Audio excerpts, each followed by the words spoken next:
Hindi ko po malilimutan ang araw na sinabi ng aking manugang si Lita. Mga espesyal na tao lang po ang inimbitahan namin. Ang inyong nanay, si Rina, ay walang kwenta. Ang kahihiyan na yon, hiya. Halos pumatay sa akin. Sa loob ng 3 taon, ako ang naging ilaw ng tahanan nila. 1.6 milyon ang naubos ko, pambayad sa upa at panggastos. Pero para sa kanila, isa lang akong ATM na may damdamin. Walang utang na loob. Pero nagising ako nang tawagan nila ako para sa 50,000 na upa. Hindi nila alam ang mana ni Roberto, ang aking lihim na yaman, ay protektado. Sinubukan nila akong ideklara na incompetent para kunin ang lahat. Ngayon, babawiin ko ang aking dangal at bibigyan ko sila ng isang leksyon. Kung nakaranas ka ng ganitong sakit, kwentuhan mo ako. I-like at share ang video na ito. Saan ka po nanonood? Nang kinuha ko ang telepono upang tanungin ang aking anak na si Miguel kung kailan ang kasal niya, tiningnan ako sa mata ng aking manugang na si Lita at sinabi sa akin nang may nanlalamig na ngiti. Ay, nagpakasal na kami kahapon. Mga espesyal na tao lang po ang inimbitahan namin. Ang mga salitang iyon ay tumama sa akin na parang isang baldeng tubig na yelo. Mga espesyal na tao. Ako, na sa loob ng 3 taon, ay nagbabayad ng kanilang buwanang upa na 25,000. Bumili ng bawat piraso ng muebles sa kanilang bahay at pinuno ang kanilang refrigerator kapag wala silang makain. Hindi ako isang espesyal na tao. Nakatayo ako roon sa sala ng sarili kong bahay, hawak ang telepono na para bang tumitimbang ito ng 1,000 libra habang iniiwas ni Miguel ang tingin niya at si Lita naman ay nagpakakomportable sa sopa na binili ko para sa kanila.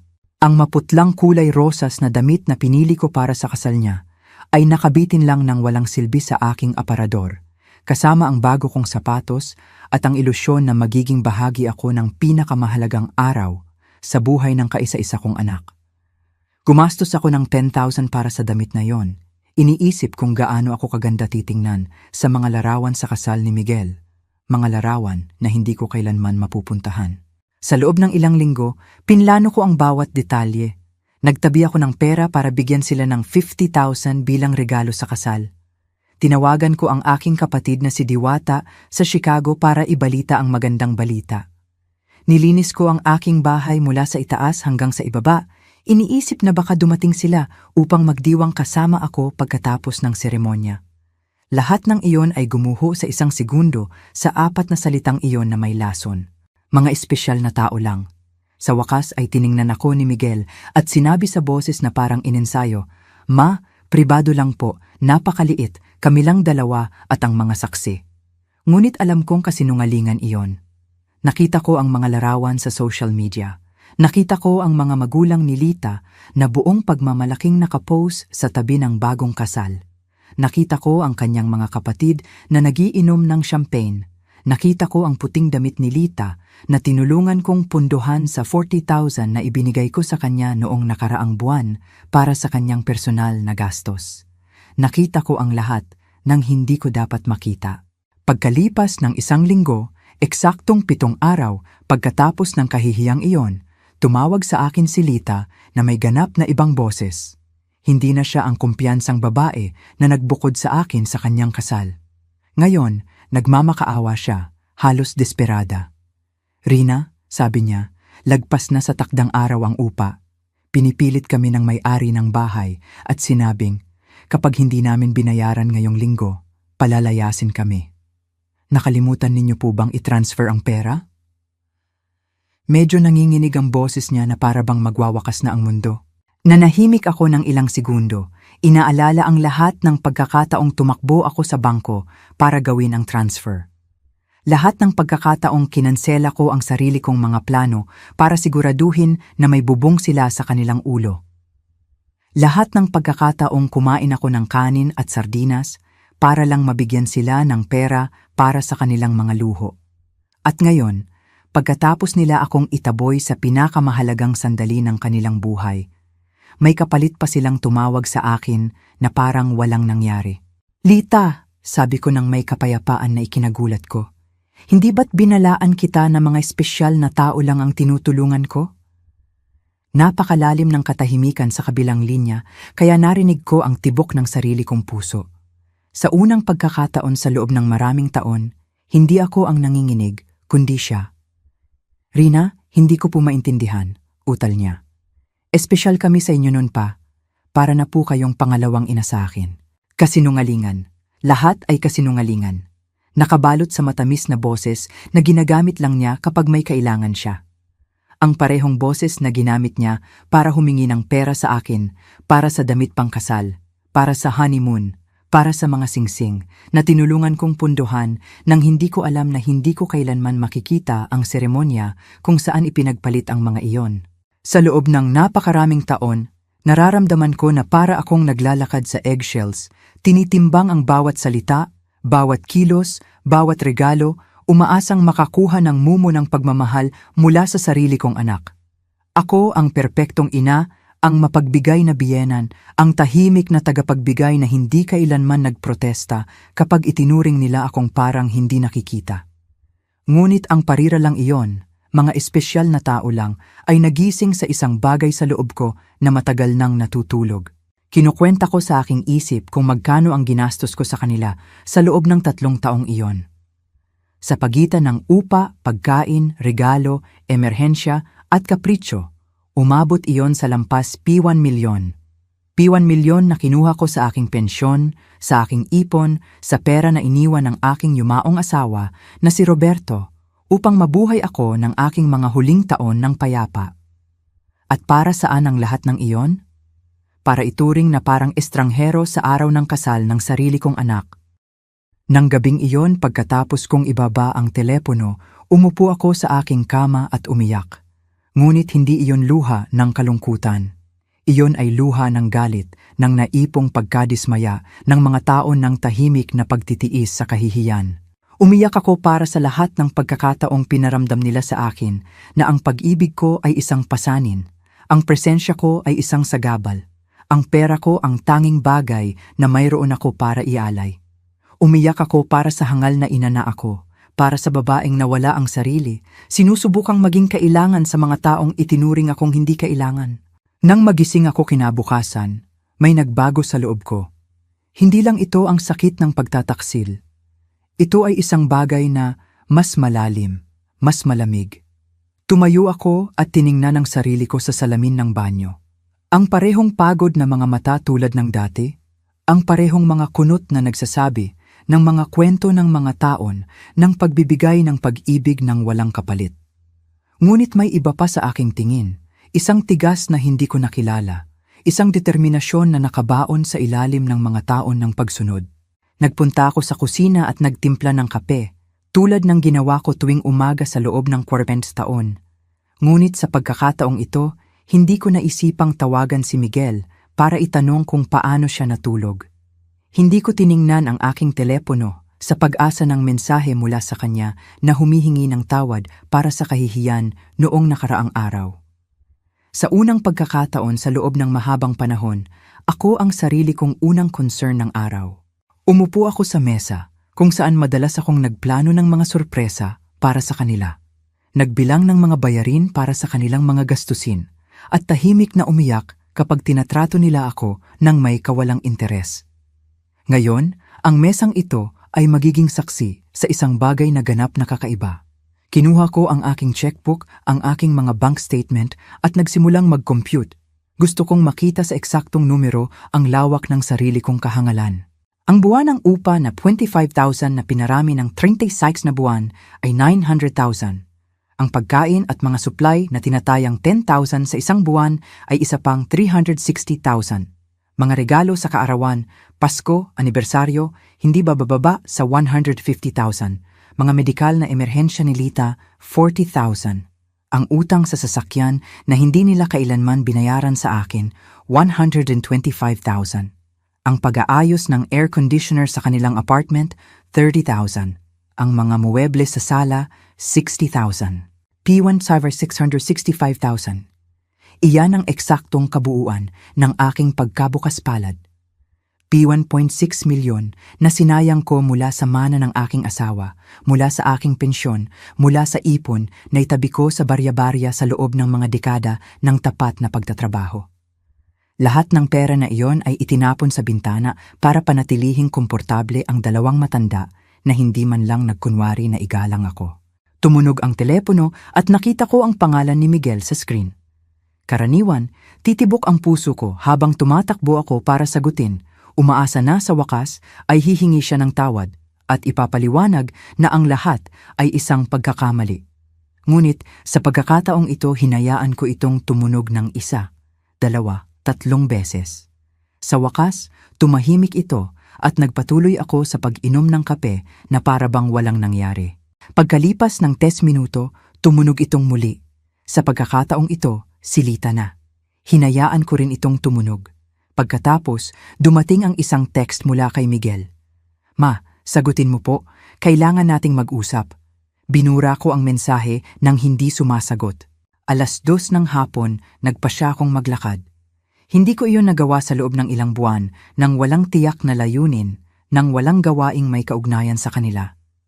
Ito ay laging ang bangko para sa mga transfer, ang supermarket para bilhan sila ng kailangan nila, ang botika para sa mga gamot ni Lita. Ngayon, naglakad ako dahil lang gusto ko. Naglakad ako sa parke kung saan madalas kong dinadala si Miguel noong bata pa siya. Naalala ko ang matamis na batang lalaki na yumayakap sa akin ng mahigpit at nagsasabing ako ang pinakamahusay na nanay sa mundo. Kailan siya naging lalaking ito na tinatrato ako na parang ATM na may damdamin? Kailan ko sinimulan ang pagkalito sa pag-ibig sa pera? Kailan ko sinimulan ang paniniwala na kailangan kong bilhin ang pagmamahal ng sarili kong anak? Sa bangko, kung saan madalas akong gumawa ng mga automatikong transfer, tumigil ako sa harap ng pinto. Nakita ako ng manager ng branch, si Manong Kiko, sa salamin at kumaway.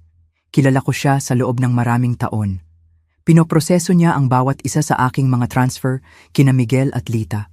Nakita niya ang aking account na nauubos buwan-buwan para punan ng kanila. Pumasok ako at naglakad ng direkta sa kanyang opisina. "Manong Kiko," sabi ko sa kanya, "kailangan kong kanselahin ang mga automatikong transfer na pinrograma ko." Tiningnan niya ako nang nagulat. Sa loob ng 3 taon, ang mga transfer na ito ay naging regular na parang pagsikat ng araw. "Sigurado po kayo, Ginang Rina? May nangyari po ba?" Ang pag-aalala niya ay totoo. Mas totoo kaysa sa anumang interes na ipinakita ni Miguel sa akin sa mga nagdaang buwan. "Ang nangyari po ay sa wakas ay binuksan ko ang aking mga mata," sagot ko. "Gusto kong kanselahin ang lahat at gusto ko rin ng impormasyon kung paano protektahan ang aking mga account. Ayokong may iba pa ang magkaroon ng access sa aking pera." Habang pinoproseso ni Manong Kiko ang mga kanselasyon, hindi tumigil sa pagriring ang aking telepono. Miguel, Lita, Miguel ulit. Para bang nakagawa sila ng radar para tuklasin kung kailan nanganganib ang kanilang pinagkukunan ng kita. Pinatay ko ng tuluyan ang telepono. "Ginang Rina," sabi ni Manong Kiko habang inaabot sa akin ang mga papeles. "Humihingi ako ng tawad sa pagiging mapanghimasok, ngunit sa lahat ng taong ito, nakita ko na napakabukas palad ninyo sa inyong pamilya. Sana po ay hindi kayo pinipilit na gawin ang mga pagbabagong ito." Ang kanyang mga salita ay tumama sa akin ng malalim. Ang lalaking ito, na bahagya lang akong kilala bukod sa mga transaksyon sa bangko, ay nagpakita ng mas tunay na pag-aalala para sa aking kapakanan kaysa sa sarili kong anak. Hindi po ako pinipilit, Manong Kiko. Sa kabaligtaran, sa wakas ay tumigil na akong pilitin ang sarili ko. Nang umalis ako sa bangko, kakaiba ang pakiramdam ko. Para bang nag-iwan ako ng napakalaking pasanin sa opisina na iyon. Sa unang pagkakataon sa loob ng maraming taon, ang pera ko ay ganap na akin.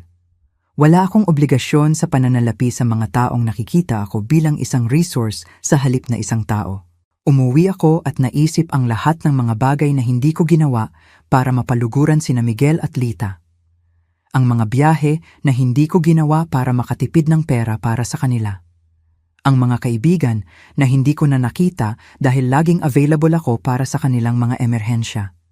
Ang mga hobby na tinalikuran ko dahil ang bawat piso na ginagastos ko sa sarili ko ay P1 na mas mababa para sa kanilang mga pangangailangan.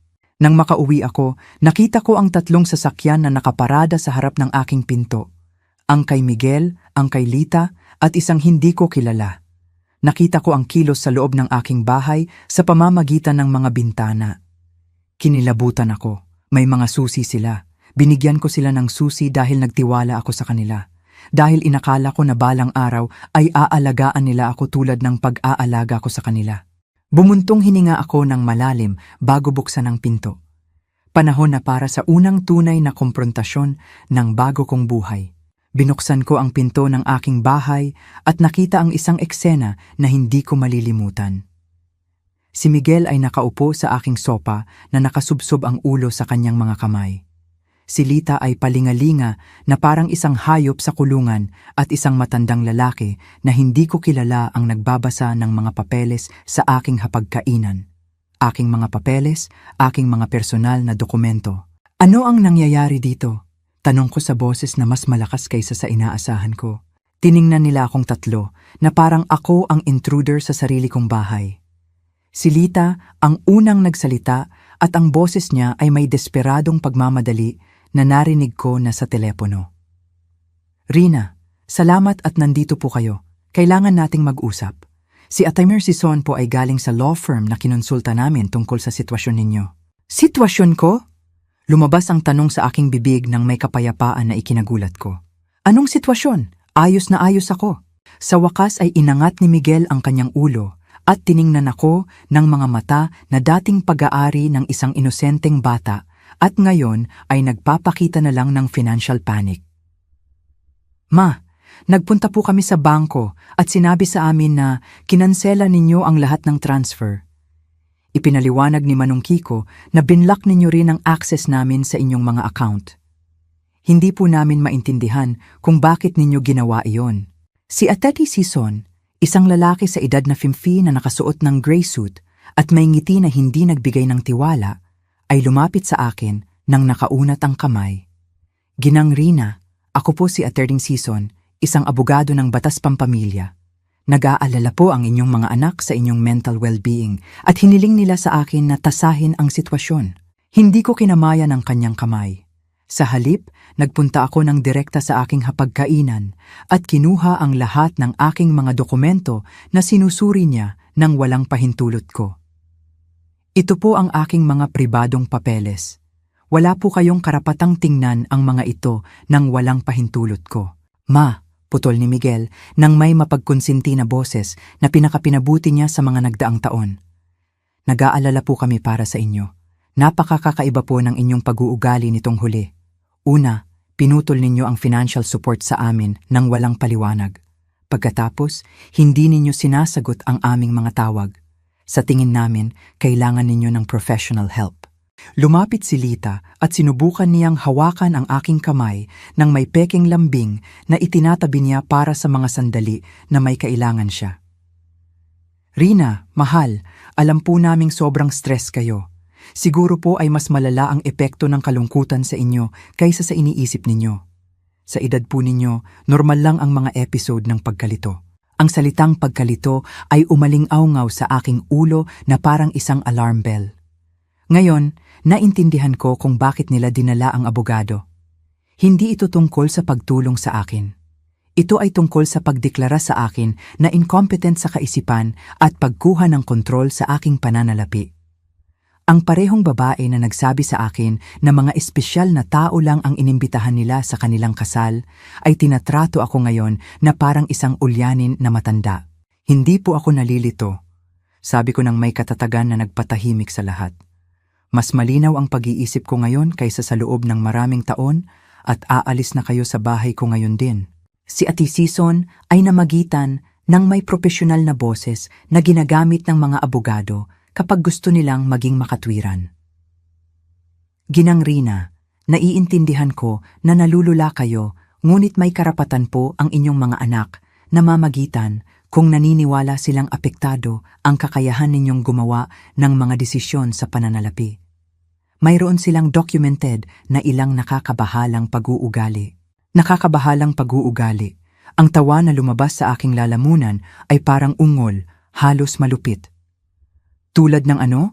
Ang pagpapasya na ang pera ko ay sa akin? Ang pagpapasya na huwag nang punduhan ang buhay ng dalawang matanda na tinatrato ako na parang basura? Tumalon si Lita na parang sinampal ko siya. Hindi po namin kayo kailanman trinato ng masama. Bahagi po kayo ng pamilya namin.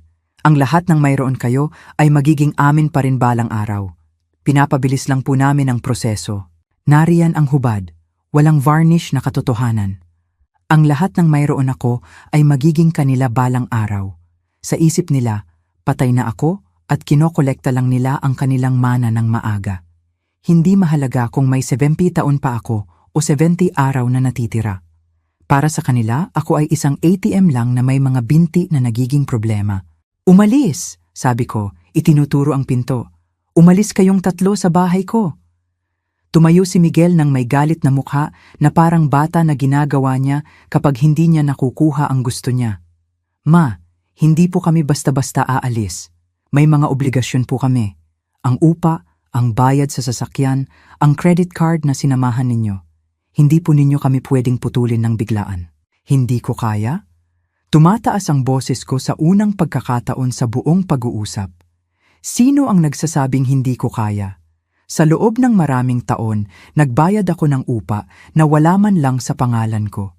Pinuno ko ang refrigerator sa isang bahay kung saan hindi ako tinatanggap. Pinunduhan ko ang isang buhay na malinaw na walang lugar para sa akin. Kinuha ni Ate Narcison ang isang folder mula sa kanyang briefcase at inilagay iyon sa aking mesa. Ginang Rina, naghanda po kami ng ilang dokumento na maaaring mapadali ang transition na ito. Isang power of attorney na magpapahintulot kina Miguel at Lita na pamahalaan ang inyong pananalapi ng mas epektibo. Pansamantala lang po ito hanggang sa gumaling kayo. Kinuha ko ang folder at, nang hindi man lang binubuksan, inihagis ito ng direkta sa basurahan. Ang tanging transition na mangyayari dito ay ang pag-alis ninyo sa pintuan. Nagsimulang umiyak si Lita, ngunit hindi iyon luha ng kalungkutan. Iyon ay luha ng pagkadismaya ng galit na nakatago. Hindi po ninyo ito magagawa sa amin, Rina. Umaasa po kami sa inyo. Nagplano po kami batay sa inyong suporta. Bumili po kami ng mga bagay. Kumuha po kami ng mga obligasyon sa pananalapi dahil alam po naming maaasahan namin kayo. Mga obligasyon na batay sa pera ko, sagot ko. Hindi sa aking kapakanan, hindi sa aking kaligayahan, hindi sa aking presensya, kundi sa aking pera lang. At ngayon na nagpasya ako na mas mahusay gamitin ang pera ko sa sarili kong buhay, bigla akong nagiging nalilitong matanda na nangangailangan ng legal na guardianship. Sinubukan ni Miguel na lumapit sa akin, ngunit umatras ako.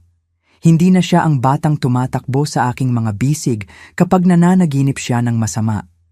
Siya ay isang 35 taong gulang na lalaki na nakikita ang kanyang ina bilang isang balakid sa pagitan niya at ng isang komportableng buhay na pinunduhan ng iba.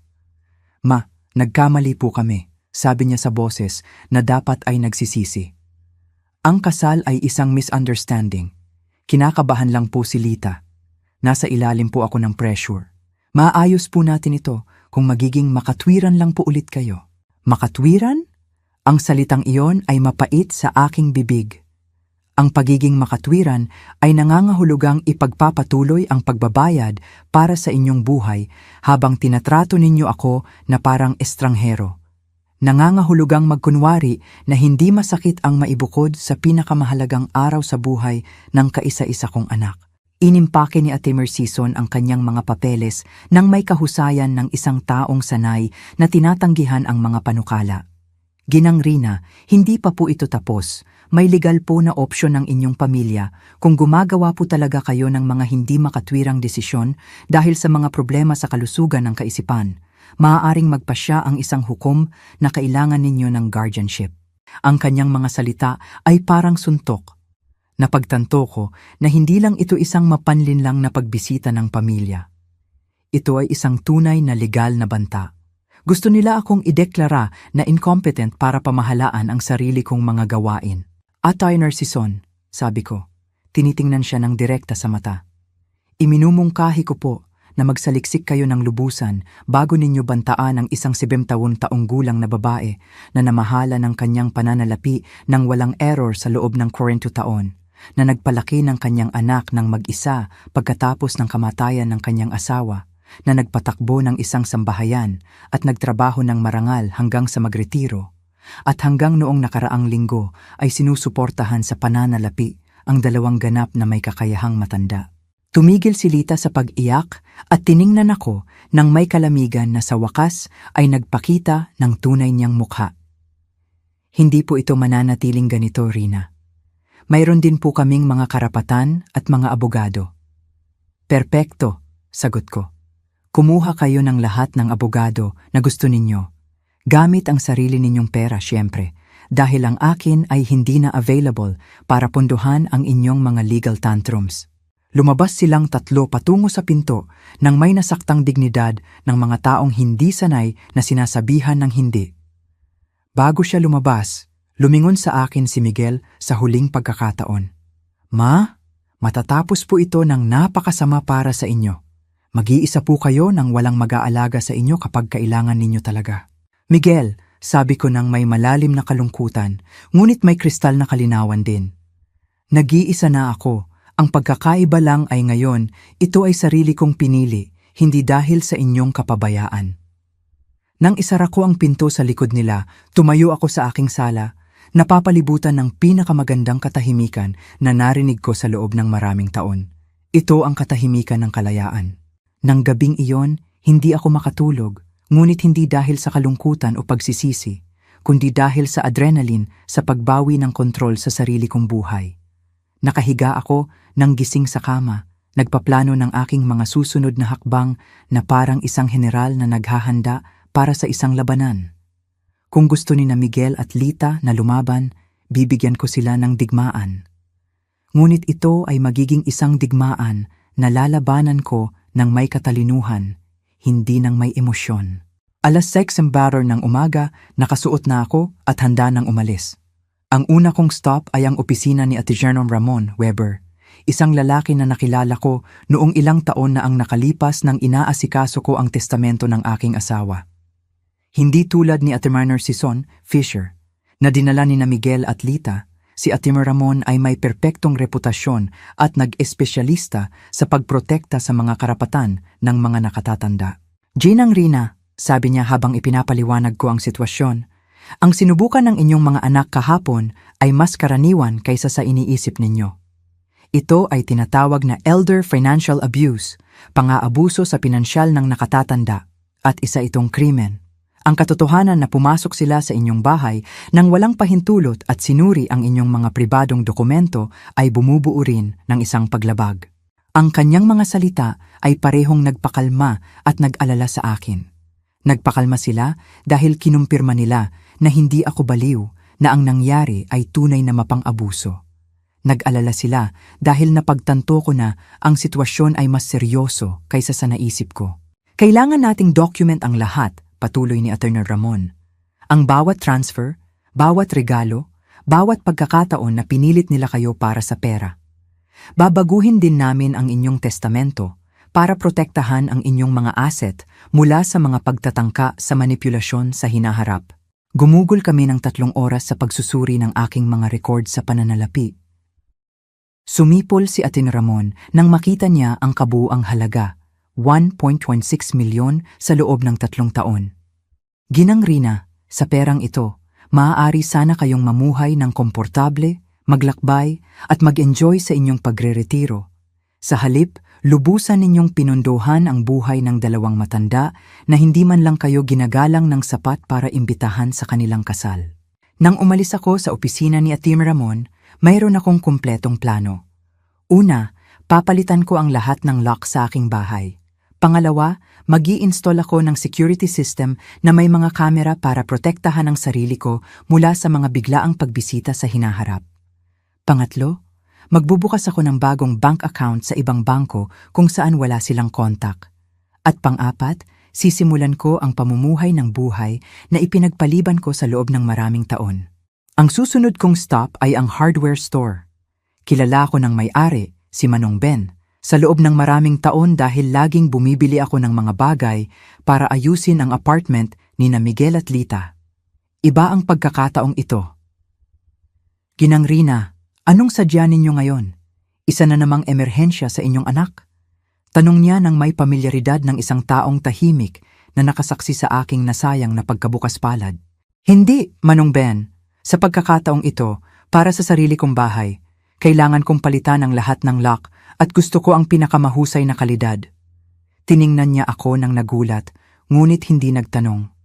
Habang pumipili ako ng mga lock, dumaan ang anak niya, si Ethan, na nag-i-install ng mga security system, Providence na kumikilos.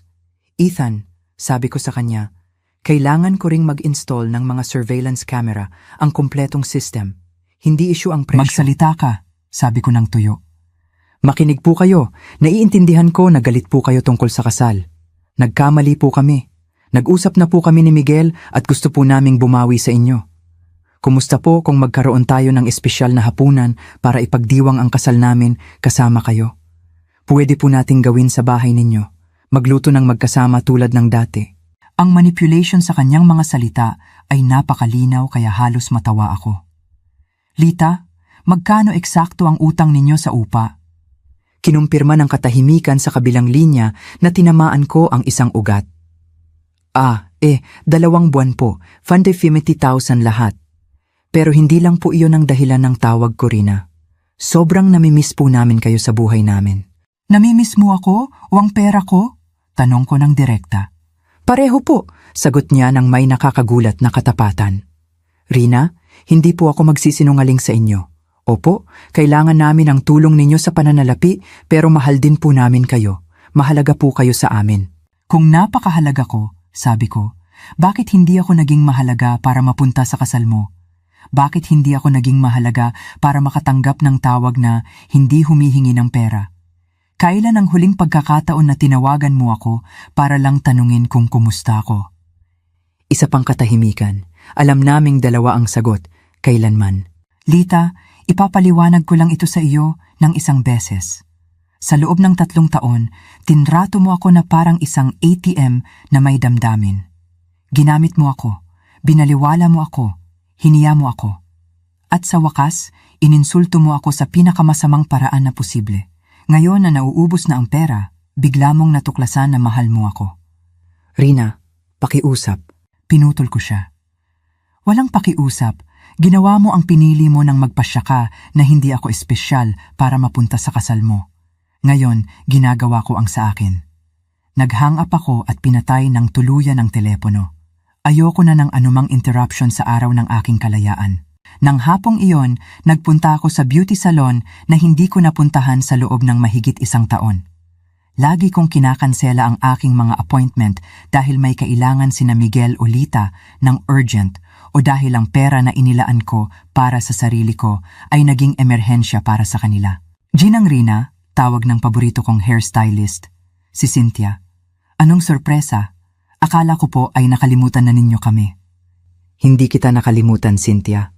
Nakalimutan ko lang na karapat-dapat din akong ma-pamper. Binigyan ko ang sarili ko ng kumpletong treatment. Gupit, kulay, manicure, pedicure. Sa unang pagkakataon sa loob ng maraming taon, gumastos ako ng pera sa sarili ko nang hindi nakakaramdam ng pagkakasala. Habang nagtatrabaho si Cynthia sa aking buhok, ikinuwento niya sa akin ang tungkol sa kanyang buhay, sa kanyang mga anak, sa kanyang mga pangarap. Nakaka-relax na magkaroon ng isang pag-uusap na hindi umiikot sa mga pangangailangan ni Miguel at Lita. Ang ganda ninyo po, Ginang Rina, sabi niya nang matapos siya. Pero higit pa riyan, mukha po kayong malaya. May maganda po bang nangyari? Oo, Cynthia. Sa wakas ay natuto akong magsabi ng hindi. Nang makauwi ako ng hapong iyon, may sasakyan sa harap ng aking pinto na hindi ko kilala. Bumilis ang tibok ng puso ko sandali, iniisip na baka bumalik sina Miguel at Lita nang may kasama, ngunit habang lumalapit ako, nakita ko ang isang matandang babae na nakaupo sa mga hagdanan ng aking beranda. Ginang Rina? Tanong niya habang bumababa ako sa sasakyan. Oo, ako iyon. Matutulungan ko po ba kayo? Ako po si Aling Elenita, Eleanor Brooks. Nakatira po ako sa tabi. Matagal na tayong magkapit-bahay, ngunit hindi pa tayo nagkaroon ng pagkakataon na mag-usap. Kahapon, nakarinig ako ng napakalakas na boses sa bahay ninyo at nag-alala ako. Ayos lang po ba ang lahat? Ang kanyang tapat na pag-aalala ay tumama sa akin ng malalim. Narito ang isang estranghero na nagpakita ng mas maraming interes sa aking kapakanan kaysa sa sarili kong anak. Tuloy po kayo, Aling Elenita. Magtitimpla po ako sa inyo ng kape at ikukwento ko po sa inyo ang isang kwento na hindi ninyo paniniwalaan. Habang gumagawa ako ng kape, ikinuwento ko sa kanya ang buong sitwasyon. Nakinig si Aling Elenita nang hindi namamagitan, tumatango paminsan-minsan. At nang matapos ko ang aking kwento, ang kanyang mga mata ay napuno ng luha. "Ginang Rina," sabi niya, "tama po ang ginawa ninyo. Dumaan po ako sa parehong sitwasyon sa aking anak na babae, 5 taon na ang nakalipas. Inakala ko rin na tungkulin ko na punduhan ang kanyang buhay bilang isang matanda. Naniwala rin po ako na hindi nila ako mamahalin kung hindi ako magbibigay ng pera. Anong nangyari? Pinutol ko po ang pera nang napagtanto ko na tumatawag lang sila sa akin kapag may kailangan sila. Sa una, napakatindi. Binantaan po nila ako. Emosyonal na binlockmail, sinubukan na iparamdam sa akin ang pagkakasala. Ngunit pagkatapos ng 6 na buwan, tumawag ang aking anak na babae para humingi ng tawad ng tapat. Ngayon, mayroon kaming tunay na relasyon na batay sa pag-ibig, hindi sa pera. Ang kanyang mga salita ay nagbigay sa akin ng pag-asa at kinumpirma na ginawa ko ang tamang desisyon. Sa tingin po ba ninyo ay maiintindihan ni na Miguel at Lita iyon balang araw? Maaaring oo, maaaring hindi, sagot niya ng tapat. Ngunit hindi na po iyon ang inyong responsibilidad, Ginang Rina. Ang responsibilidad po ninyo ngayon ay ang mamuhay ng sarili ninyong buhay. Nang gabing iyon, sa unang pagkakataon sa loob ng 3 taon, natulog ako nang hindi nag-aalala kung may pera sina Miguel at Lita para sa upa, para sa pagkain, para sa kanilang mga kapritsyo. Natulog ako na iniisip ang sarili ko, ang aking mga plano, ang aking hinaharap, at natulog ako ng mas mahusay kaysa sa loob ng maraming taon. Kinabukasan, dumating sina Ethan at Manong Ben ng 8 ng umaga para palitan ang mga lock at i-install ang security system. Habang nagtatrabaho sila, hindi tumigil sa pag-ring ang aking telepono mula sa mga hindi kilalang numero. Sinusubukan pa rin ni Lita na makipag-ugnayan sa akin mula sa iba't ibang telepono, ngunit nakabuo ako ng bagong kasanayan. Ganap na pagbaliwala sa mga tawag na hindi nakakabuti sa akin. "Ginang Rina," sabi ni Ethan habang nag-i-install siya ng mga kamera. "Ang system na ito ay magbibigay sa inyo ng ganap na kapayapaan ng isip. Makikita po ninyo mula sa inyong telepono kung sino ang dumarating sa inyong bahay kahit wala kayo rito. At kung may pumasok ng walang pahintulot, isang alert ang automatikong ipinapadala sa pulisya." Hindi nakaligtaan sa akin ang irony. Nag-i-install ako ng security system para protektahan ang sarili ko mula sa sarili kong anak, ngunit hindi ito masakit tulad ng dati. Ito ay isang simpleng praktikal na hakbang para mapanatili ang bago kong kapayapaan. Habang nagtatrabaho sila, nagpasya akong gawin ang isang bagay na ipinagpaliban ko sa loob ng maraming taon. Tawagan ang aking kapatid na si Diwata sa Chicago.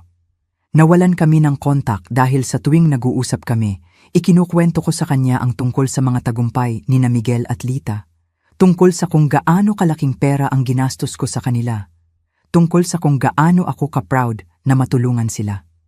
Napagtanto ko ngayon na ang aming mga pag-uusap ay naging mga financial report na nagkukunwari bilang balita ng pamilya. "Rina," sagot ni Diwata, nagulat. "Ate, kumusta ka? Ilang buwan na tayong hindi nag-uusap." "Ayos ako, Diwata. Mas mahusay pa sa ayos. Tinatawagan kita para sabihin sa iyo na sa wakas ay bumalik na ako sa aking katinuan." Ikinuwento ko sa kanya ang buong kwento mula sa simula. Ang sikretong kasal, ang kahihiyan, ang pagbisita kasama ang abogado, ang desisyon kong putulin ang pondo. Nakinig si Diwata sa akin ng tahimik, at nang matapos ako, nagulat ako sa sagot niya. "Rina, ate, sa wakas. Sa tuwing nag-uusap tayo, masakit sa puso ko na marinig kang nagmamayabang tungkol sa kung gaano kalaking pera ang ibinibigay mo sa kanila, na para bang ang pag-ibig ay masusukat sa piso. Gusto kong may sabihin sa iyo, ngunit hindi ko alam kung paano." "Ano ang gusto mong sabihin sa akin?" na hindi kailanman nagsalita si Miguel nang may pagmamahal tungkol sa iyo kapag nakikita ko siya sa mga pagtitipon ng pamilya. Laging tinulungan ako ng nanay ko sa bagay na ito o binili ako ng nanay ko niyan, ngunit kailanman namimiss ko ang nanay ko o mahal ko ang nanay ko. Para bang ikaw ay isang service provider, hindi isang tao. Ang kanyang mga salita ay masakit, ngunit ito ay isang kinakailangang sakit. Tulad ng kapag nililinis ng doktor ang isang infected na sugat, masakit, ngunit bahagi ito ng pagpapagaling. Alam mo pa kung ano ang napansin ko? Patuloy ni Diwata. Laging nagsasalita si Lita tungkol sa iyo sa future tense.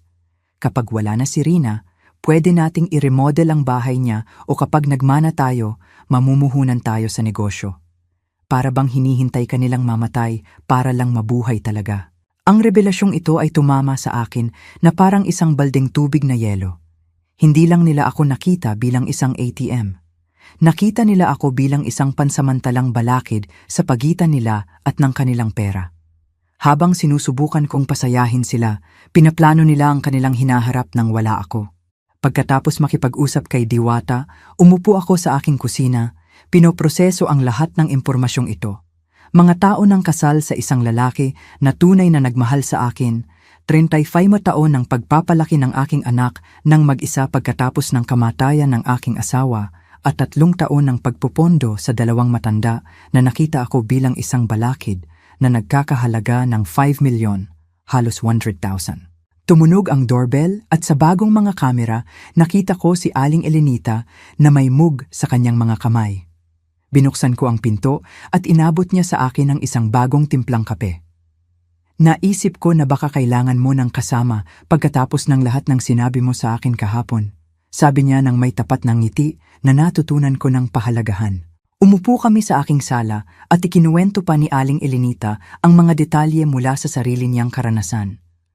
Ang eksaktong parehong bagay ang sinabi sa akin ng anak ko na sinabi ni Lita sa iyo. Para na kayong pangalawang ina sa akin. Espesyal kami sa inyo. Ang lahat ay magiging amin pa rin balang araw. Mga inensayong parirala po iyan, Ginang Rina. Natutunan nila iyan mula sa Emotional Manipulation Handbook. Sa tingin mo ba ay may ganoong handbook? Tanong ko ng pabiro. Hindi opisyal, ngunit mukhang lahat ay nagbabasa mula sa parehong libro. Ang Kabanata 1 ay gawing pakiramdam na kailangan siya. Ang Kabanata 2 ay gumawa ng palagiang financial emergencies. Ang Kabanata 3 ay kapag lumaban siya, questionin ang kanyang mental health. Tumawa kami, ngunit ito ay isang mapait na tawa. Ito ay parehong nakakatawa at trahedya na makilala ang ganoong mga predictable na patterns sa pag-uugali ng sarili naming mga anak. Naramdaman mo ba kailanman ang pagkakasala sa pagputol ng pera? Tanong ko kay Aling Elenita. Araw-araw sa loob ng unang 3 buwan, sagot niya ng tapat. Ngunit pagkatapos, sinimulan kong makita ang mga resulta.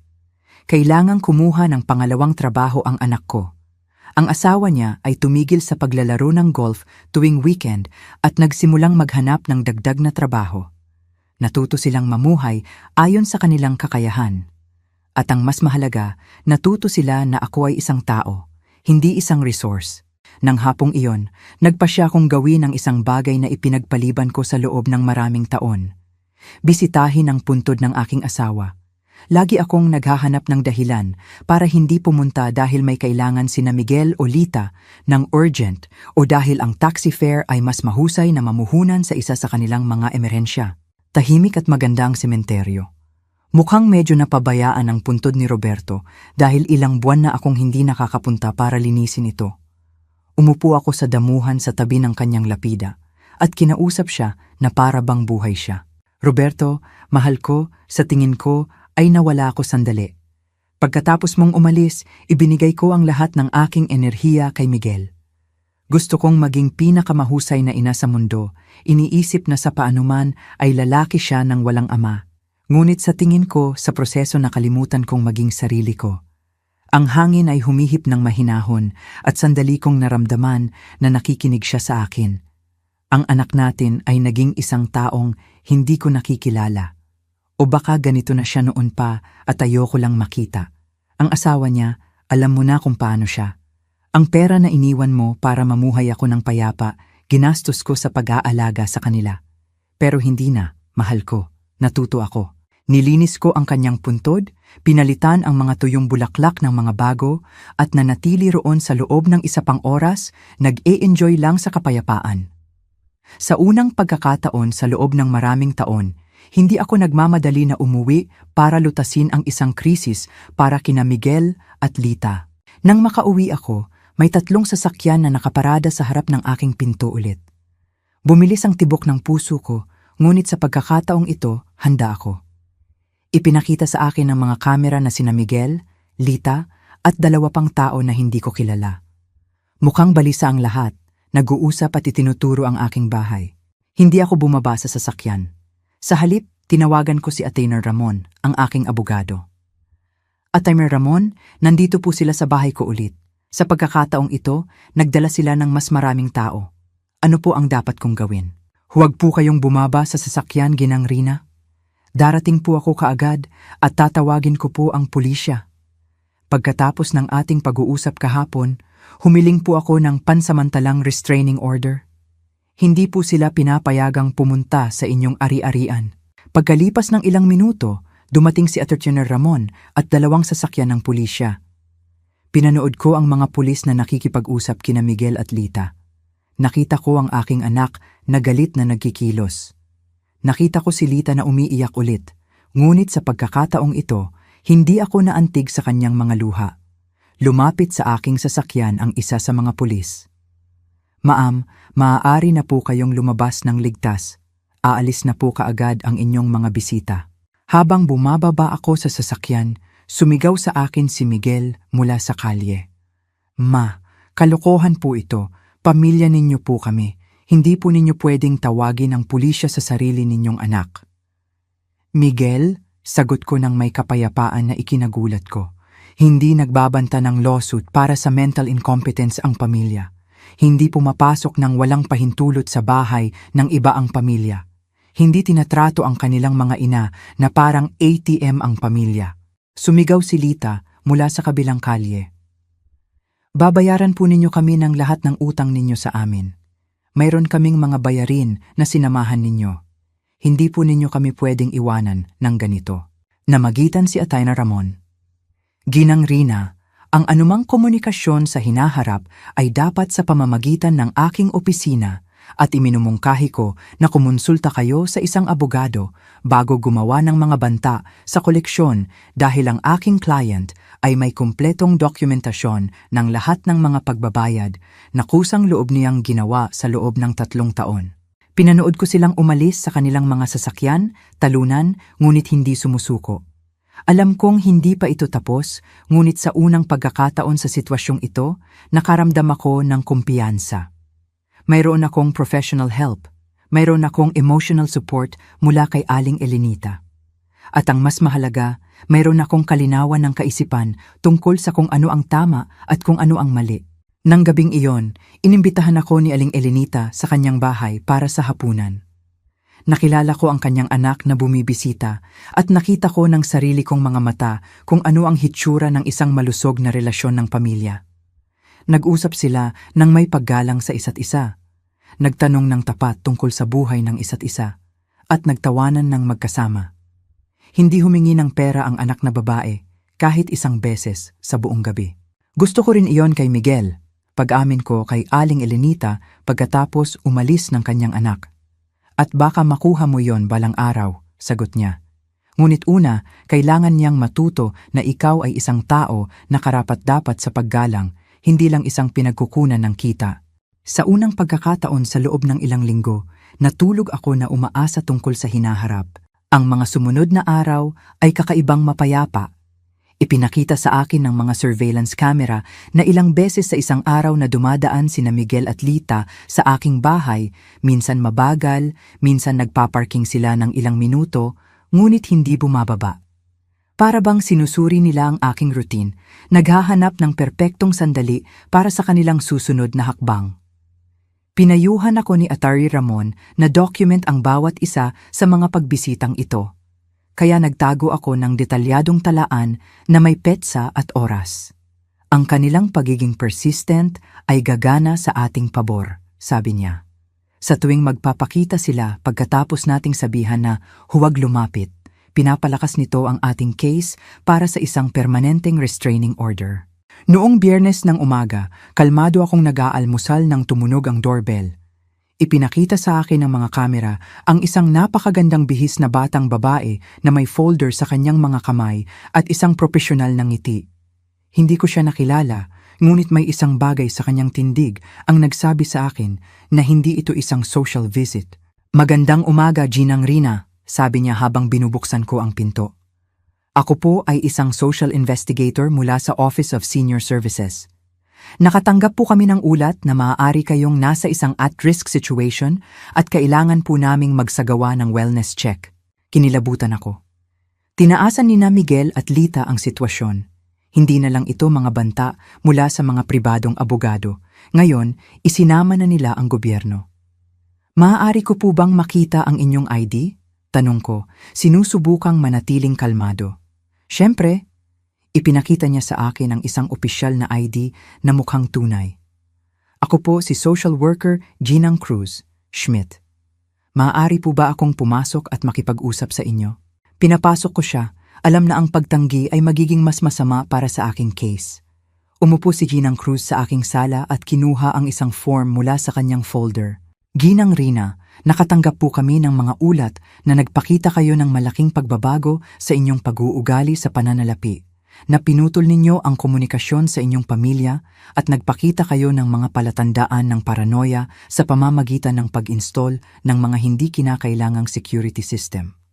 Sinabi rin po sa amin na tumanggi kayo sa tulong medikal at legal mula sa inyong mga mahal sa buhay. Bawat salita ay maingat na pinili upang gawing tunog na parang isang mentally disturbed na matanda ako. Kinilala ko ang sulat kamay ni Lita sa pagkakabuo ng salita. Laging skilled siya sa pag-manipulate ng mga salita para makuha ang gusto niya. "Ginang Cruz," sabi ko nang may lahat ng dignidad na kaya kong tipunin. "Gusto ko pong tawagan ang aking abogado bago sagutin ang anumang tanong." "Ma'am, hindi po ito isang legal na interrogation. Ito po ay isang wellness check. Kung wala po kayong tinatago, hindi po dapat problema na makipag-usap sa akin.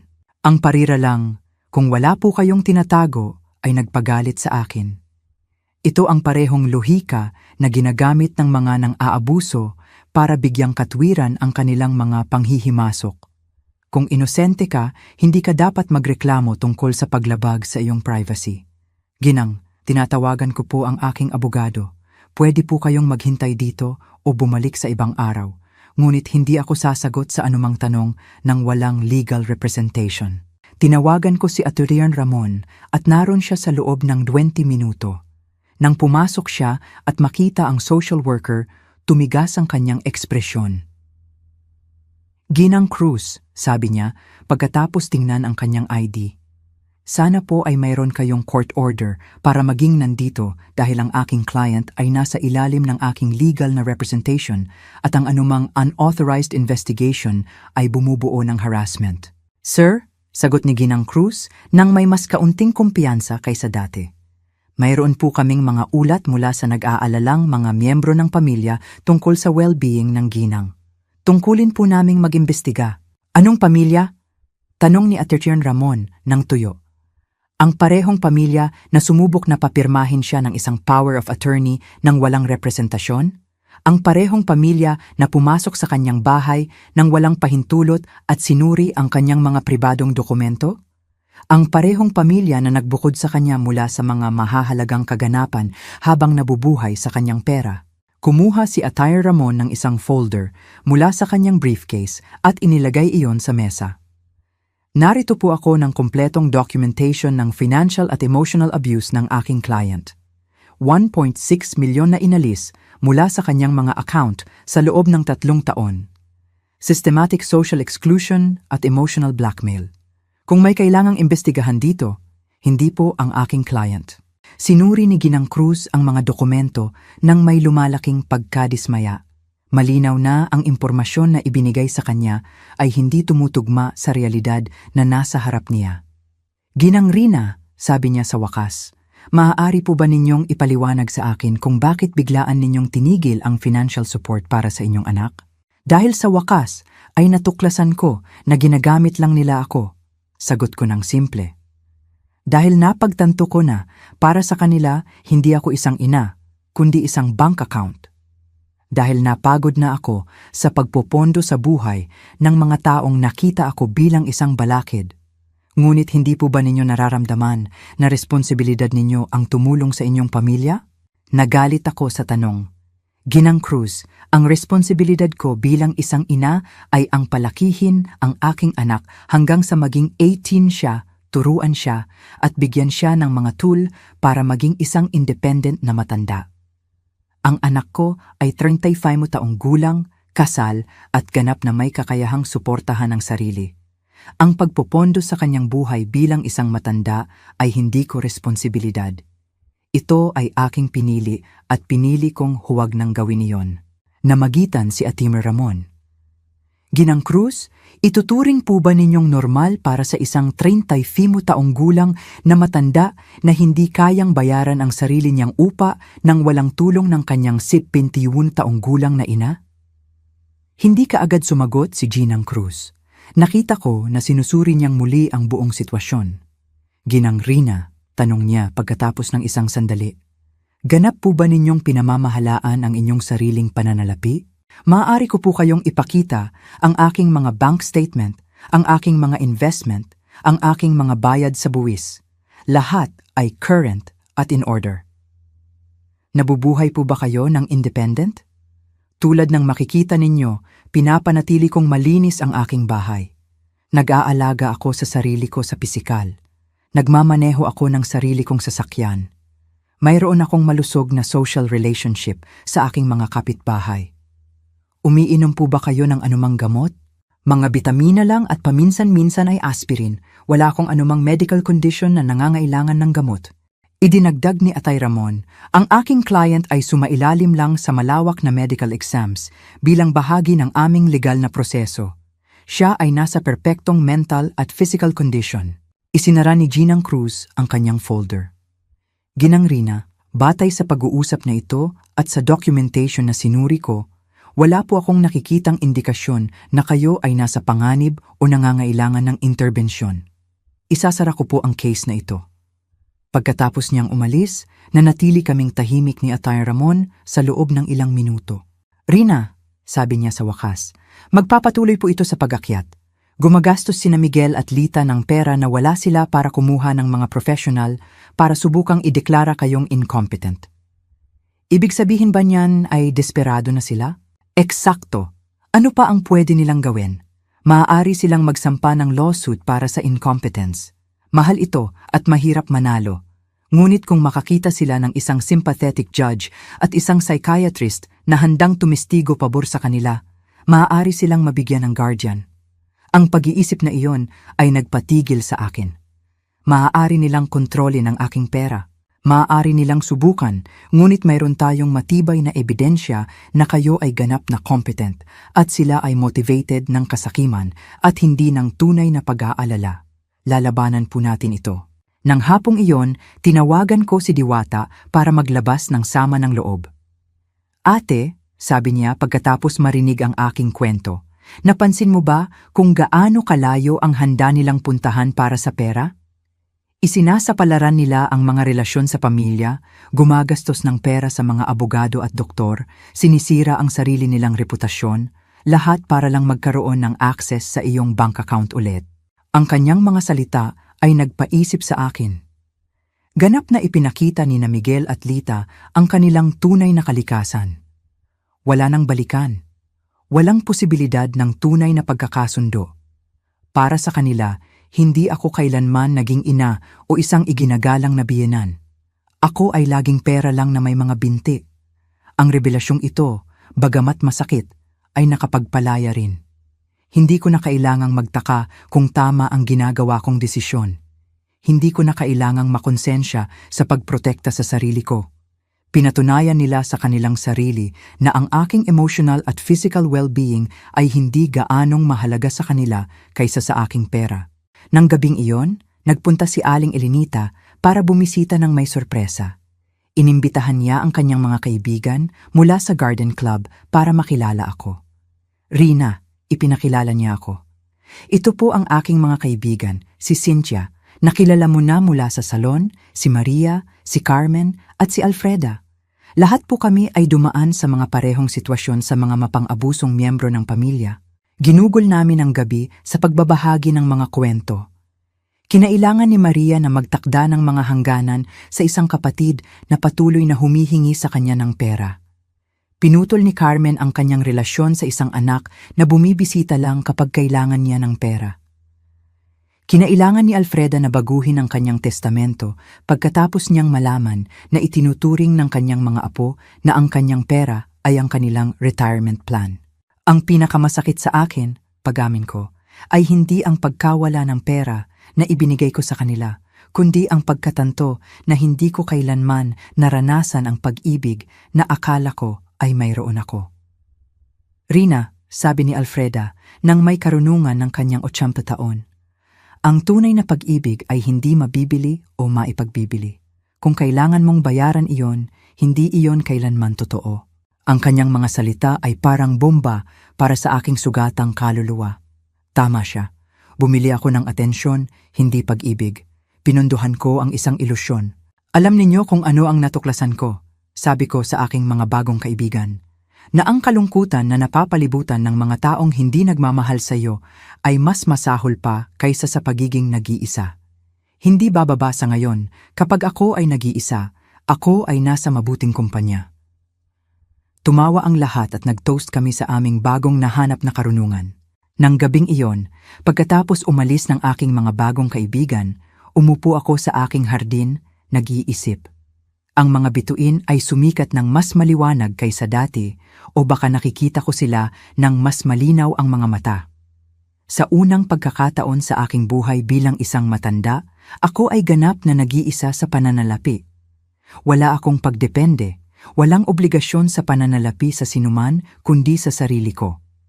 At sa halip na takutin ako, ang realidad na ito ay nagbigay sa akin ng excitement. Maaari akong maglakbay kung kailan ko gusto. Maaari kong i-remodel ang aking bahay. Maaari akong bumili ng magagandang damit para sa sarili ko. Maaari akong mag-donate sa mga charity na mahalaga sa akin. Maaari akong mamuhunan sa sarili kong hinaharap sa halip na punduhan ang kasalukuyan ng mga walang utang na loob na tao. Ang kalayaan ay may lasa ng pag-asa. At sa unang pagkakataon sa loob ng maraming taon, gusto kong planuhin ang aking hinaharap. Isang buwan pagkatapos ng pagbisita ng psychiatrist, inakala ko na sa wakas ay nanalo na ako sa digmaan. Nakahanap ako ng isang magandang routine. Kalmado akong nag-aalmusal at nagbabasa ng pahayagan. Inaalagaan ko ang aking hardin, naghahapunan kasama si Aling Elenita o isa sa aking mga bagong kaibigan. At sa hapon, inilaan ko ang sarili ko sa mga aktibidad na tinalikuran ko sa loob ng maraming taon. Nagsimula ulit akong magpinta, isang bagay na passionate ako bago ako naging personal financier ni na Miguel at Lita. Ngunit noong Huwebes ng umaga, habang nagpipinta ako ng mga bulaklak sa aking bagong easel, dumating si Atinyo Ramon sa aking bahay nang may malungkot na ekspresyon na nagpakilabot sa akin. Rina, kailangan nating mag-usap. Nag-file sina Miguel at Lita ng formal na lawsuit para sa mental incompetence sa family court. Humihingi sila na magtalaga ng isang legal guardian sa inyo. Ang mga salita ay bumagsak sa akin na parang mga bato. Alam kong posible iyon, ngunit ang marinig ito ng malakas ay nagparamdam na ito ay nakakatakot na totoo. Ibig sabihin ba niyan ay maaari nilang kontrolin ang aking pera? Kung magpasya ang isang hukom na hindi kayo makakapamahala sa inyong mga gawain, oo, maaari niyang ilagay si Miguel bilang inyong legal guardian na magbibigay sa kanya ng ganap na kontrol sa inyong pananalapi. Umupo ako ng mabigat sa aking sopa. Nararamdaman ang bigat ng pinakamalalim na pagtataksil na naranasan ko sa aking buhay. Ang sarili kong anak ay sumusubok na legal na ideklara akong incompetent para nakawin ang aking pera. Atinyo Ramon, anong ebidensya ang mayroon sila? Kayo mismo ang nakakita na ako ay ganap na competent. Mayroon silang mga pahayag mula sa 3 saksi na nagsasabing nagpakita kayo ng pabago-bagong pag-uugali. Nagsumiti rin sila ng mga hindi bayad na doctor's bills na di umano'y hindi ninyo binayaran at mga gamot na di umano'y inipon ninyo nang hindi iniinom. Ngunit kasinungalingan iyan, wala akong anumang nakabinbing doctor's bills o mga naipong gamot. Alam ko, Rina, ngunit nagmanupaktura sila ng nakakumbinsing ebidensya. Mayroon din silang pahayag mula kay Dr. Ramos, layman, na nagsasaad na tumanggi kayong makipagtulungan sa isang psychiatric evaluation na isinasalin nila bilang patunay ng pagbaba ng kaisipan. Ang manipulation ay diabolical. Ginawa nilang patunay ng isang sakit sa kaisipan ang aking pagtanggi na sumailalim sa isang hindi kinakailangang exam. Ginamit nila ang aking likas na kakayahan na protektahan ang sarili ko mula sa kanila bilang patunay na kailangan ko ng proteksyon. Sino ang tatlong saksi? Tumingin si Attorney Ramon sa kanyang mga dokumento. Si Lita, syempre, isang kapitbahay na nagngangalang Mang Jose, Green, na nagsasabing inyong parmasyutiko at isang kapitbahay na nagngangalang Ginoong Davis, Davis. Si Ginoong Davis ay ang kapitbahay sa tapat, isang hindi kanais-nais na lalaki na laging may problema sa akin dahil minsan ay nagpaparking ang aking mga kaibigan sa harap ng kanyang bahay.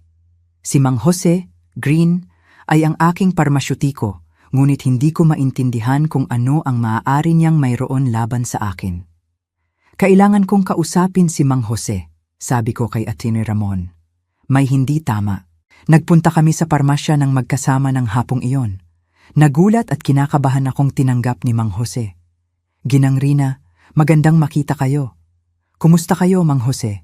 Sinabi po sa akin na pumirma kayo sa isang pahayag na nagsasabing nagpapakita ako ng pabagubagong pag-uugali sa aking mga gamot, na mula ang kanyang mukha na parang kamatis. Ginang Rina, pumunta po ang inyong manugang ilang linggo na ang nakalipas at nagtanong tungkol sa inyong mga gamot. Sinabi niya na nag-aalala siya dahil kakaiba raw po ang inyong pagkilos. At ano ang sinabi mo sa kanya? Ipinaliwanag ko po sa kanya na bumibili lang kayo ng mga bitamina at paminsan-minsan ay aspirin na wala po kayong anumang regular na medical prescription, ngunit iginiit niya na ito ay patunay na hindi kayo nag-aalaga ng sapat sa inyong kalusugan. Namagitan si Attorney Ramon. Mang Jose, pumirma po ba kayo sa isang papel? Nagdala po siya ng isang dokumento na nagsasabing kinukumpirma ko na si Ginang Rina ay may irregular na pagbili ng gamot. Akala ko po ay para sa kanyang health insurance o kung ano. Hindi ko po alam na para pala sa isang lawsuit. Ang sarili kong parmasyutiko ay nalinlang para pumirma sa isang bagay na hindi niya lubos na naintindihan. Walang hangganan ang manipulasyon ni Lita. Mang Jose, sabi ko, kailangan kong magsulat kayo ng isang pahayag na nagpapaliwanag ng eksakto kung ano ang nangyari at nililinaw na wala akong problema sa mga gamot. Siyempre po, Ginang Rina, humihingi po ako ng tawad sa misunderstanding na ito. Pagkatapos ng parmasya, nagpunta kami para kumprontahin si Ginoong Davis. Nang kumatok kami sa kanyang pinto, tinanggap niya kami ng may halatang puot. Ano po ang gusto ninyo, Ginoong Davis? Sabi ni Attorney Ramon. Naiintindihan ko po na pumirma kayo sa isang pahayag tungkol sa pag-uugali ng aking client. At tama po kayo, ginawa ko. Baliw ang babaeng iyon. Kakaiba ang kanyang pagkilos sa loob ng ilang linggo. Maaari po ba kayong maging mas tiyak tungkol sa mga pag-uugali na inyong napansin? Nag-i-install ng mga kamera na parang nakatira siya sa isang war zone, laging may mga estranghero na bumibisita, sumisigaw sa kanyang pamilya sa kalye. Napagtanto ko na kinuha ni Ginoong Davis ang lahat mula sa konteksto. Ang mga kamera ay ininstall para sa proteksyon. Ang mga estranghero ay ang aking mga bagong kaibigan. Ang pagsigaw ay ako na ipinagtatanggol ang aking bahay mula sa mga panghihimasok ni na Miguel at Lita. Ginoong Davis, sabi ko, alam po ba ninyo kung bakit ako nag-install ng mga kamera? Hindi, at wala akong pakialam. Para protektahan ang sarili ko mula sa aking anak at manugang na pumasok sa aking bahay nang walang pahintulot at nagbanta sa akin. Iyan ang sasabihin ng isang baliw na tao, sagot niya ng malupit. Walang paraan para makipag-usap sa kanya. Ang kanyang pahayag ay batay sa mababaw na mga obserbasyon na malisyosong binigyang kahulugan. Nang gabing iyon, umupo kami ni Attorney Ramon para planuhin ang aming depensa. Rina, Kailangan natin ang sarili nating psychiatric evaluation. Mayroon akong kasamahan, si Dr. Luna Moore, na isang expert sa pagtatasa ng kakayahang pangkaisipan. Maaari niyang opisyal na kumpirmahin na kayo ay ganap na competent. Paano kung sinuhulan ni na Miguel at Lita ang hukom? Paano kung wala itong lahat na mahalaga dahil nagpasya na silang ideklara akong incompetent? Rina, ang legal na sistema ay hindi perpekto, ngunit hindi rin ito ganap na corrupt. Mayroon tayong matibay na ebidensya ng inyong mental competence at ng kanilang mga financial motivation. Lalabanan po natin ito. Kinabukasan, nagpunta ako sa aking appointment kay Dr. Luna. Siya ay isang babae sa edad na 50 na may mabait ngunit matalino na mga mata. Ginang Rina, magtatanong po ako sa inyo ng isang serye ng mga tanong at mga test para tasahin ang inyong kakayahang pangkaisipan. Maglaan po kayo ng oras at sumagot ng tapat. Sa loob ng 2 oras, tinanong niya ako ng mga tanong tungkol sa aking memorya, sa aking kakayahan sa pangangatwiran, sa aking pag-unawa sa pananalapi, sa aking kalusugan sa emosyon. Binigyan din niya ako ng mga cognitive test at hiniling sa akin na lutasin ang mga problema sa matematika at lohika. Ginang Rina, sabi niya sa huli, ang inyong mga resulta ay mas mataas kaysa sa average para sa inyong edad. Hindi lang po kayo mentally competent, ngunit ang inyong cognitive function ay mahusay. Doktora, bakit po ninyo sa tingin ginagawa ito ng aking pamilya? Batay po sa sinabi ninyo sa akin at sa mga dokumento na sinuri ko, mukhang ito po ay isang classic case ng elder financial exploitation. Sa kasamaang palad, mas karaniwan po ito kaysa sa iniisip ng mga tao. Umalis ako sa consultation na nakakaramdam ng validated, ngunit malungkot din. Ang professional confirmation ng aking mental health ay isang relief, ngunit kinumpirma rin nito na ang lawsuit ay totoo at kailangan. Nang hapong iyon, nag-organisa si Aling Elenita ng isang emergency meeting kasama ang lahat ng aming mga kaibigan mula sa Garden Club. Nang ikinwento ko sa kanila ang tungkol sa lawsuit para sa incompetence, nagalit ang lahat. Rina, sabi ni Maria, tutestigo po kami pabor sa inyo. Kasama po namin kayo sa loob ng ilang linggo at sino man ay makakakita na ayos kayo. Mas mahusay pa sa ayos, idinagdag ni Cynthia. Mas malinaw at mas malakas po kayo kaysa sa maraming 40 taong gulang na babae na kilala ko. Si Alfreda, nang may karunungan ng kanyang 80 taon, ay kinuha ang aking mga kamay. Rina, mahal ko, ang ginagawa ng inyong mga anak ay hindi bago. Sa loob ng mga henerasyon, sinubukan ng mga sakim na anak na ideklara na baliw ang kanilang mga magulang para makuha ang kanilang pera. Ngunit mayroon kayong isang bagay na wala ang marami sa mga biktima na ito. Documentation, legal support, at mga kaibigan na maaaring tumestigo para sa inyo. Ang kanyang mga salita ay nagbigay sa akin ng pag-asa. Hindi ako nag-iisa sa labanang ito. Mayroon akong isang hukbo ng malalakas na babae na nakasaksi sa aking pagbabago ng harapan. Alam ninyo kung ano ang pinakamalungkot sa lahat ng ito? Sabi ko. Nahanda sina Miguel at Lita na sirain ang anumang posibilidad sa hinaharap ng pagkakasundo para sa pera. Kahit na handa akong patawarin ang lahat hanggang ngayon, wala nang balikan mula rito. At baka iyon ang pinakamahusay, sagot ni Cynthia. Hindi bababa sa ngayon alam mo ng eksakto kung sino sila at maaari kang kumilos ng naaayon. Nang gabing iyon, sa unang pagkakataon mula nang magsimula ang bangungot na ito, talagang umiyak ako. Hindi dahil sa kalungkutan, kundi dahil sa kalungkutan. Nagpaalam ako ng panghuli sa anak na akala ko ay mayroon ako, sa pangarap ng isang mapagmahal na pamilya, sa ilusyon na ang walang kondisyon na pag-ibig ay ginagantihan. Ngunit mayroon ding isang bagay na bago ang lumitaw sa loob ko, isang determinasyon na bakal na huwag hayaan ang sarili kong hubaran, hindi lang ng aking pera, kundi pati na rin ng aking dignidad at aking kalayaan. Ang digmaan ay opisyal na nagsimula, ngunit handa akong lumaban. Dumating ang paglilitis 3 linggo pagkatapos. Nagising ako ng maaga, isinuot ang aking pinakamahusay na itim na suit at tiningnan ang sarili ko sa salamin ng may determinasyon na hindi ko kailanman naramdaman noon. Ngayon, hindi lang ang aking kakayahang pangkaisipan ang huhusgahan. Huhusgahan ang aking dignidad bilang isang tao, ang aking karapatan na mabuhay ng walang pang-aabuso, ang aking halaga bukod sa aking bank account. Dumating si Ate Ramon ng 7 ng umaga para suriin ang aming diskarte sa huling pagkakataon. Rina, tandaan po ninyo, ang burden of proof ay nasa kanila. Kailangan nilang patunayan na kayo ay incompetent. Kailangan lang nating ipakita na hindi kayo incompetent. Paano kung biased na ang hukom? Si Hukom del Rosario Miller po ay may reputasyon sa pagiging patas. Sinaliksik ko ang kanyang mga nakaraang case at hindi siya automatikong pabor sa mga pamilya. Nakatuon po siya sa pagprotekta sa mga karapatan ng mga nakatatanda. Dumating kami sa courthouse ng 9:15 ng umaga. Sa pasilyo, nakita ko si Miguel na nakasuot ng bagong suit na malamang ay binili niya para sa okasyon at si Lita na nakasuot ng itim na parang nasa isang libing. Baka iyon ay ang libing ng aming relasyon sa pamilya. Nang magtama ang aming mga mata, iniiwas ni Miguel ang tingin niya. Ngunit tiningnan ako ni Lita nang may kalamigan na nagkumpirma na para sa kanya. Ito ay isang transaksyon lang sa negosyo. Ang kanilang abogado ay isang matanda, elegante na lalaki na may uri ng kumpiyansa na nagmumula sa panalo sa mga katulad na case noon. Nang simulan niya ang kanyang opening statement, malinaw ang kanyang diskarte. Ipinta ako bilang isang nalilitong matanda na namanipulate ng mga estranghero para ilayo ako sa aking mapagmahal na pamilya.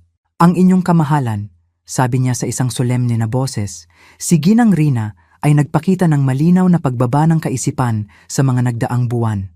Pinutol niya ang lahat ng financial support para sa kanyang pamilya nang walang makatwirang paliwanag. Nag-install siya ng mga hindi kinakailangang security system dahil sa paranoia at inisolado ang sarili mula sa kanyang mga mahal sa buhay, sa ilalim ng impluensya ng mga kapitbahay at mga abogado na malinaw na sinasamantala ang kanyang vulnerable situation. Bawat salita ay maingat na pinili upang gawing tunog na parang demensya ang aking self-empowerment at gawing tunog na parang panlabas na manipulation ang aking kalayaan. Pagkatapos, tinawag nila ang kanilang mga saksi. Si Lita ang unang tumistigo at ang kanyang performance ay karapat-dapat sa Oscar. Umiyak siya habang inilalarawan kung paano ako ganap na nagbago, kung paano ako naging galit at paranoid, kung paano ko inisolado ang sarili ko mula sa pamilya na nagmamahal sa akin.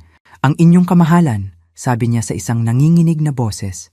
Rina ay laging parang pangalawang ina sa akin.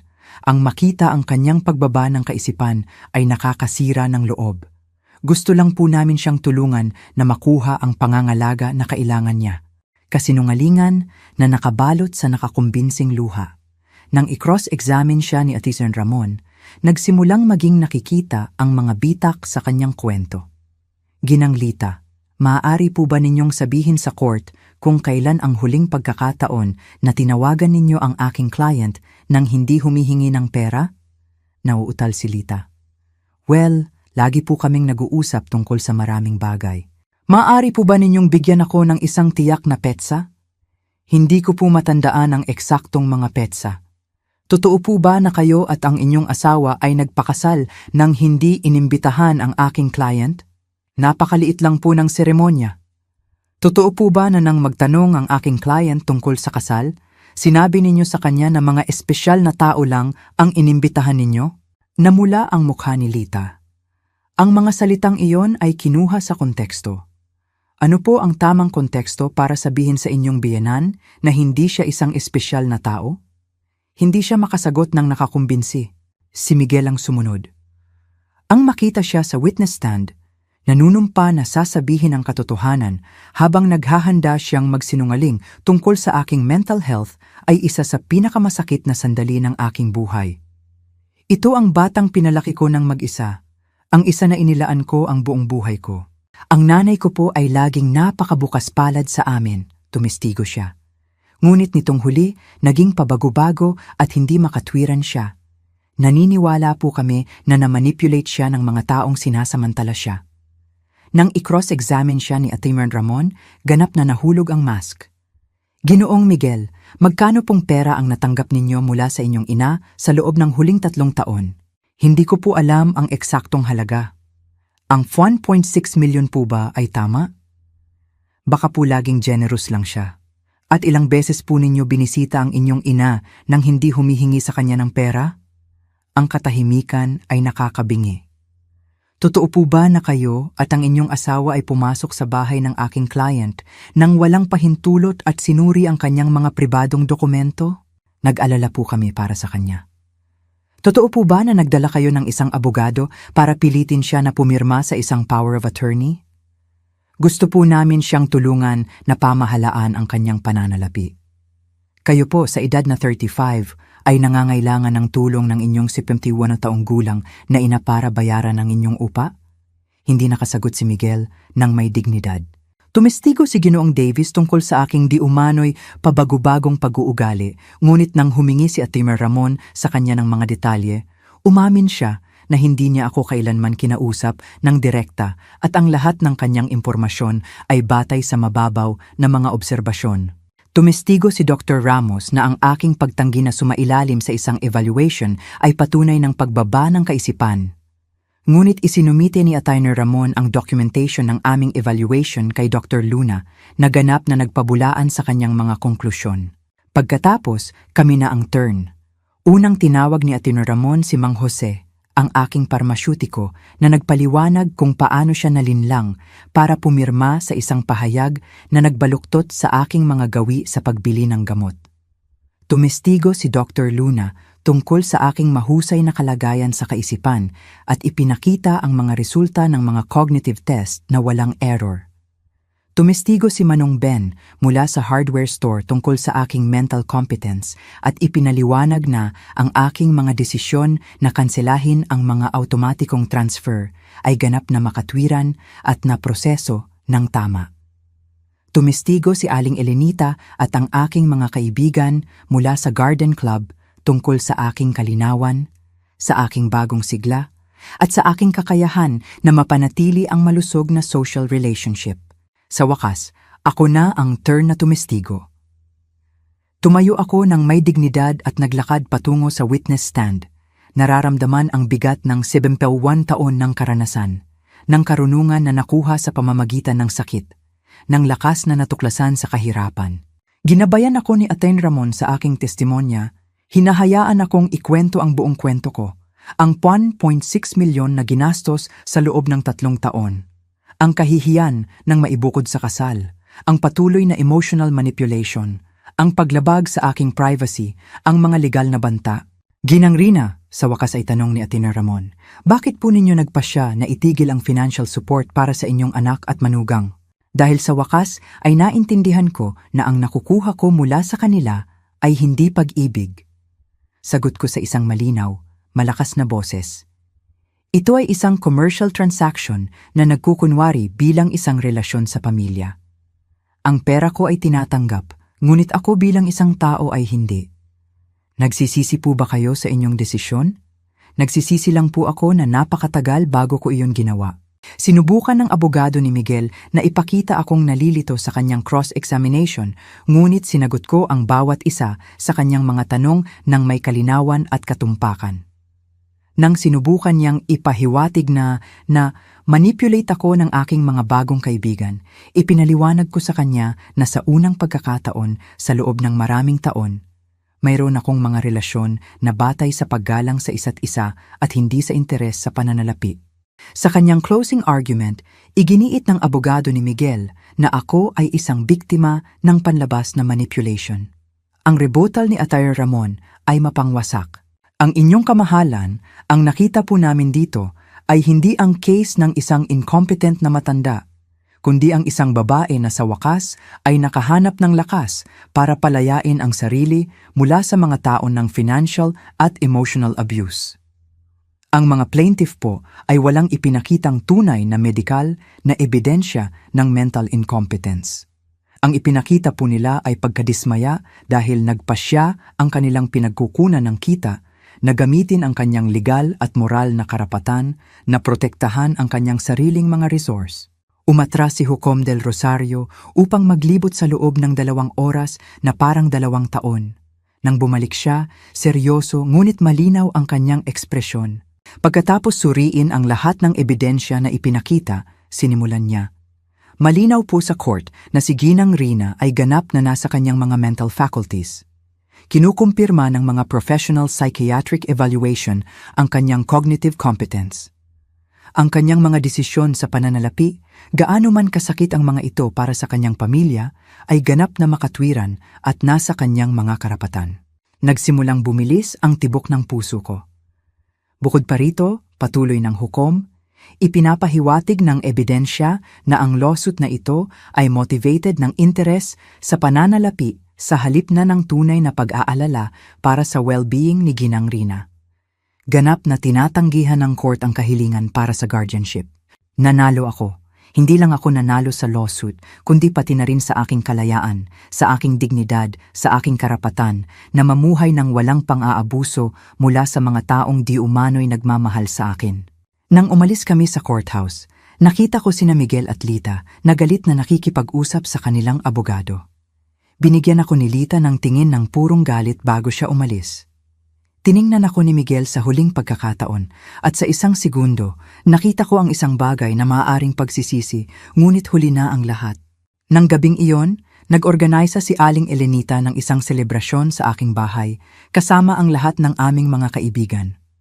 Nag-toast kami para sa hustisya, para sa kalayaan, para sa pagkakaisa ng malalakas na babae na sumusuporta sa isa't isa. "Rina," sabi sa akin ni Alfreda, "ngayon, hindi lang kayo nanalo sa isang paglilitis. Binawi po ninyo ang inyong buhay." Tama siya. Sa unang pagkakataon sa loob ng maraming taon, ang hinaharap ay ganap na akin. Maaari akong maglakbay. Maaari akong magmahal. Maaari akong lumikha. Maaari akong mabuhay ng walang takot, walang pagkakasala, walang manipulation. Pagkalipas ng 3 buwan, ibinenta ko ang aking bahay at lumipat sa isang magandang apartment malapit sa sentro ng lungsod. Nag-donate ako ng kalahati ng aking pera sa mga organisasyon na nagpoprotekta sa mga nakatatanda mula sa pang-aabuso sa pamilya. Sa kabilang kalahati, sinimulan ko ang pamumuhay ng buhay na laging gusto ko. Naglakbay ako sa Europa, kumuha ng mga klase sa sining, at sumali sa mga grupo ng volunteer. Hindi ko na narinig ang tungkol kina Miguel at Lita. Narinig ko mula sa iba na kinailangan nilang lumipat sa isang mas maliit na apartment. At si Lita ay nakahanap ng trabaho sa unang pagkakataon sa loob ng maraming taon. Marahil ang kahirapan ay magtuturo sa kanila kung ano ang hindi kailanman nagawa ng aking pagkabukas palad. Ang halaga ng tapat na trabaho at kalayaan. Ilang gabi, kapag tinitingnan ko ang mga bituin mula sa aking bagong balkonahe, naiisip ko ang babae na ako noong 1 taon, natatakot, na manipulate, naniniwala na kailangan kong bumili ng pag-ibig. Patay na ang babaeng iyon. At sa kanyang lugar, may isang ipinanganak na nakaintindi ng isang pangunahing katotohanan. Ang tunay na pag-ibig ay walang presyo, at ang kalayaan ay hindi kailanman masyadong mahal. Ang pangalan ko ay Rina. Ako ay 72 taong gulang at sa wakas ay natutunan ko na ang pinakamahalagang tao na kailangan kong mahalin at protektahan ay ang aking sarili. Kung nagustuhan ninyo ang aking kwento, maaari ninyo po akong suportahan sa pamamagitan ng paggawa ng donation para makapagsulat pa ako ng mas maraming kwento. Maraming salamat po in advance. Nanalo ako mga anak, nanalo ako sa laban para sa aking dangal. Hindi nila ako naideklarang incompetent. Sa courtroom, tiningnan ko si Miguel at Lita at wala na akong naramdamang galit. Awa na lang. Ako si Rina, 72 taong gulang. At sa wakas ay natuto ako. Ang tunay na pag-ibig ay hindi nabibili. Ang kalayaan ko ay nagkakahalaga ng higit pa sa lahat ng 1.6 milyon na ibinigay ko. Ngayon, naglalakbay ako, nagpipinta, masaya ako. Sila, kailangang magtrabaho. Umaasa ako na matutunan nila ang halaga ng kasipagan. Kung kayo po ang nasa lugar ko, ano po ang gagawin ninyo? Ibahagi po ninyo sa comment ang inyong saloobin. I-like at subscribe po kayo. Hanggang sa susunod na kwento ng milyonaryo.